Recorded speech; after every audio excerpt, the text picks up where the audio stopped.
And what happens to your money if you become incapacitated? Stewart Welch from the Welch Group joins us once again. We're talking about a living will, which, some people, honestly, they don't even know what that is.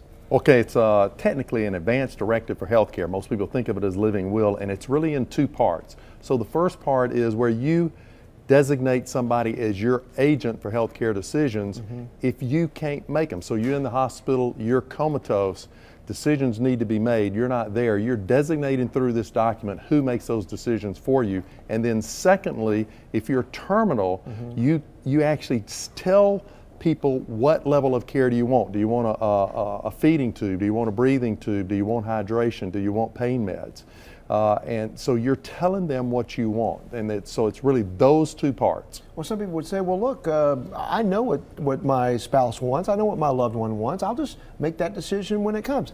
Can't do that legally, right? Well, there's this thing called HIPAA, and it's this big law about privacy, particularly around healthcare. And so essentially what it says is the doctors, the nurses should not release that information unless they have a document saying that they have permission to do that. Now, I'm not saying that they won't do it, but I'm saying that you want this document because if you're the one that's incompetent, you've got all these people around you that are asking information. They're going to be really careful about who they release that information to. Well, and you don't want to hold up with the situation, and that's what it could cause. So what can people do to get this living will done? Because some people may say, well, I don't want to pay an attorney a lot of money to get this done. They may not have the means. So, Mike, great news. Doesn't cost a thing. There you go. And so you can go to, I'm sure, the Fox website, and there's a link to it, but it's also www.alaha.org.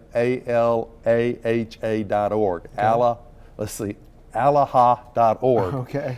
It can go there. And here's one final tip. Once you have the document done, grab your iPhone, take pictures of each page of the document, put it under your favorites, but also send it to whoever your agent is, and typically a backup agent, and ask them to store it under favorites so they've got it right there. They don't have to go hunt it up.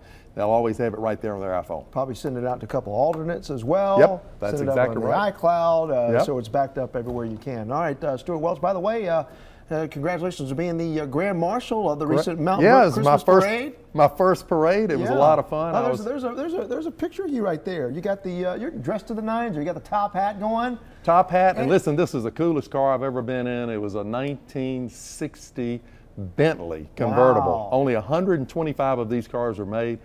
Elton Stevens, it's his car, and he loaned it to us, so I was really appreciative of Elton. Okay, were you real careful about getting in the vehicle, though? You just didn't. Listen, I was very careful. I didn't want to touch anything, scratch anything. That is a really beautiful car. All right. Well, a good time, and happy holidays, Merry Christmas to you. Thank you. All right.